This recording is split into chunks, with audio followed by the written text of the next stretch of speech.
Hello and welcome back to another story recap video. Today I'll be taking a look at the immensely popular and iconic GTA 5 and explaining exactly what happens in the story if you need to recap to a certain point or just want to know what happens in the game.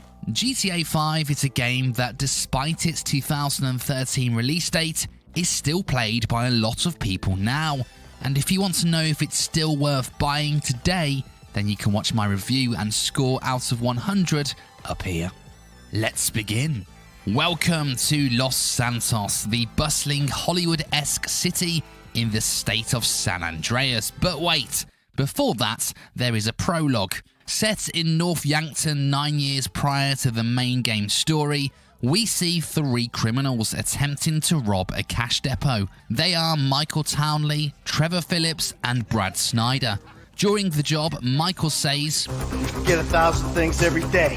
How about you make sure this is one of them?" Which is his signature saying. Remember that line, as it's important later. The job goes bad and they are pursued by local law enforcement. In a big shootout, Brad and Michael are shot and Trevor escapes into the snowy horizon. In a cutscene afterwards, we see a funeral being held for Michael, but then we see Michael watching his own funeral from a distance. No, this isn't a GTA Undead Nightmare DLC. Michael has obviously faked his own death. Flash forward 9 years and we're back in the before-mentioned Los Santos.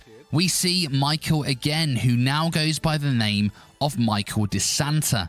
He seems to live a lavish lifestyle in a big mansion in the fancy Rockford Hills area with his wife Amanda and kids Jimmy and Tracy. However, as shown by his opening appointment with his shrink, Michael is a heavily depressed man. When leaving his appointment, the focus switches to two other men, Franklin Clinton and Lamar Davis, with the first being our second playable character. Lamar and Franklin are street hustlers who are members of a gang called the Families. They both work for a corrupt car salesman called Simeon, who seems to trap people in dodgy repayment contracts and then gets Franklin and Lamar to repossess the vehicles. Sometime later, Franklin is sent to repossess a car from a person called Jimmy DeSanta, who turns out to be Michael's deadbeat son.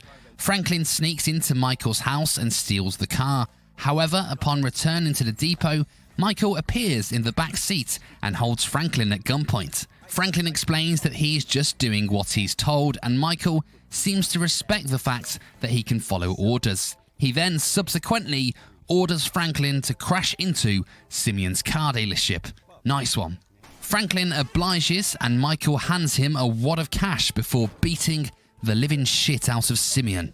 Franklin is tired of gang life and street hustling and he yearns for bigger endeavors and white-collar crime. Sensing that Michael may be someone who has experience in that field, a fair assumption considering he just ordered him to crash into a shop, he visits Mr. DeSanta again. The two converse before Michael has to leave the house, hearing somebody has stolen his boat. With Franklin's help, they retrieve the boat and Jimmy, who was on board. Later, Michael returns home to find his wife Amanda enjoying an unusual type of rally with her tennis coach. Enraged, Michael, with the help of Franklin, pursues the coach and pulls down his luxury hilltop home. Michael, a man who clearly has missed his hobby of being a psychopath, celebrates his carnage. However, back at home, the duo are confronted by a man who Franklin recognizes as Martin Madrazo, an even bigger psychopath and famous drug lord. It soon appears that the home was not in fact the tennis coach's, but Madrazo's, and he orders Michael to find the money to pay compensation. This forces Michael to come out of retirement and get back into the world of crime. Looks like I'm gonna have to postpone my retirement. Fuck. He enlists the help of both Franklin and Lester Crest, his old accomplice from his crime days. Lester is a master hacker and has helped Michael plan and pull off a series of heists in the past from the shadows. The trio hire some local help and rob a high-end jewelry store. During the robbery, Michael confronts a local traffic warden and says, "You forget 1,000 things every day, pal. Make sure this is one of them." Remember that from before? See? Told you it was important. The job is a success and the duo celebrate and successfully pay off Madrazo. However, the story is only just beginning. We switch to the northern part of the map named Sandy Shores. In this region, people smoke meth, live in trailers, and have 2 teeth. We again see Trevor from the prologue, who is enjoying a romantic evening with a local model. However, he is distracted by a news report in which the traffic warden from before repeats the line, "You forget thousands of things every day. You'll make sure this is one of them." Trevor, realizing that this is Michael's signature, is shocked. Due to Michael's fake death years ago, Trevor genuinely believes that he had died in the police shootout. Angry and confused, he orders his stupid friend Floyd to go and search for anyone named Michael Townley in Los Santos. During a few missions, we learn a lot about Trevor.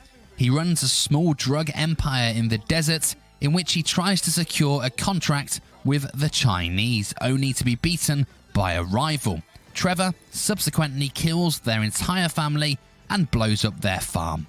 Sorry, I forgot to mention, Trevor is fucking insane. Sometime later, Floyd returns and explains that he found no Michael Townley, but a Michael DeSanta who matches the description. Trevor then heads to the city to track down his old friend. Back with Michael, we learn the true nature of his fake death. He made a deal with an FIB agent named Dave Norton. Dave set Michael up financially and helped him change his identity. In return, Dave was credited for killing the famous Michael Townley and thus earned a promotion. Trevor was supposed to be killed in the shootout, but instead Brad was, and was buried in Michael's fake grave, whereas Trevor still believes Brad to be in prison. Trevor eventually tracks Michael down and the two are reunited. Before they can discuss the elephant in the room, Michael has to go and save his daughter Tracy from shaming herself on a local reality TV show. Trevor helps, and together they save Tracy and humiliate celebrity presenter and regular GTA member Laszlo. Michael and Trevor remain frosty, with Michael not properly explaining what happened and why he is still alive. Due to the jewelry store job, Michael broke his deal with FIB agent Dave Norton, and in turn Dave introduces him to his boss, Steve Haynes, who blackmails Michael into performing a series of operations to undermine the International Affairs Agency. Michael reluctantly obliges and enlists the help of Franklin, Lester, and Trevor.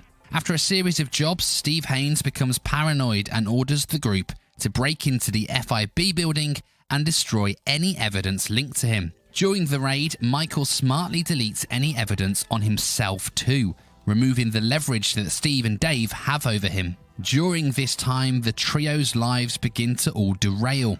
Trevor is stuck in a war with multiple drug gangs. Franklin has to save his friend Lamar from a certain death at the hands of a rival gang, and Michael's family leaves him. A little time later, Michael is introduced to Devin Weston, a rich investor who employs Michael and co. to steal some cars for him. Michael agrees, but only on the promise that Devin would introduce him to Solomon Richards, an old-school famous movie producer. Michael has a deep love for classic movies, and Devin sets up the meet. Michael forms a friendship with Solomon and begins helping around the movie sets, usually beating or intimidating people who are causing problems. In return, Solomon gives Michael a producer credit on his upcoming movie. Michael, for the first real time in the game, is happy. However, as we all know, true happiness doesn't exist in video games, and Michael and Solomon are soon betrayed by Devin. The investor has plans for the land and shuts down the studio, giving the copy of Michael's film to his assistant to take away and destroy. Michael, in a blind rage, chases Devin's assistant Molly, which leads to her accidentally being swallowed up by an aeroplane. What a way to go. The film is saved, but Michael has now made a powerful enemy in Devin. Lester and the team begin to plan one final job, which they call the Big One. They plan to rob the Union Depository, which is a pretty audacious heist. However, before they can plan the job, Trevor finally pieces together exactly what happened back in North Yankton and visits Michael's fake grave to find Brad inside. Before the duo can do anything, they are attacked by the Chinese, one of the many groups Trevor has pissed off. Trevor escapes, but Michael is captured. Michael is tortured by the Chinese in an attempt to find out where Trevor is. However, Franklin and Lester manage to track him down and save him from a certain death. Back to the FIB, Michael meets with Dave and Steve, but it appears that Steve has betrayed them. This leads to a major standoff between the FIB, the IAA, and a private security firm called Merryweather, whom the trio have pissed off multiple times in the game already. Michael looks set to be killed, but is saved by Trevor, who claims that only he has the right to kill Michael. Afterwards, the trio proceed with the Union Depository job and are incredibly successful, leaving all three mega rich. However, with the champagne still on ice, Franklin is approached by Steve Haynes and Dave Norton, who explain that Trevor is a liability to all of them and needs to be killed. Failing to do so will mean they will arrest Franklin. He is also then contacted by Devin Weston, who orders Franklin to kill Michael, seeking revenge for the early game events. We then, as the player, are presented with three choices: kill Trevor, kill Michael, or a suicide mission in which we attempt to save both. If you choose either of the first two, that person dies and the game ends. But I think that most players chose the latter, in which the trio team up and fight off a raid by the FIB and Merryweather before going on to kill all of their enemies in one night, including the Chinese triad leader, Steve Haynes, and finally, Devin Weston.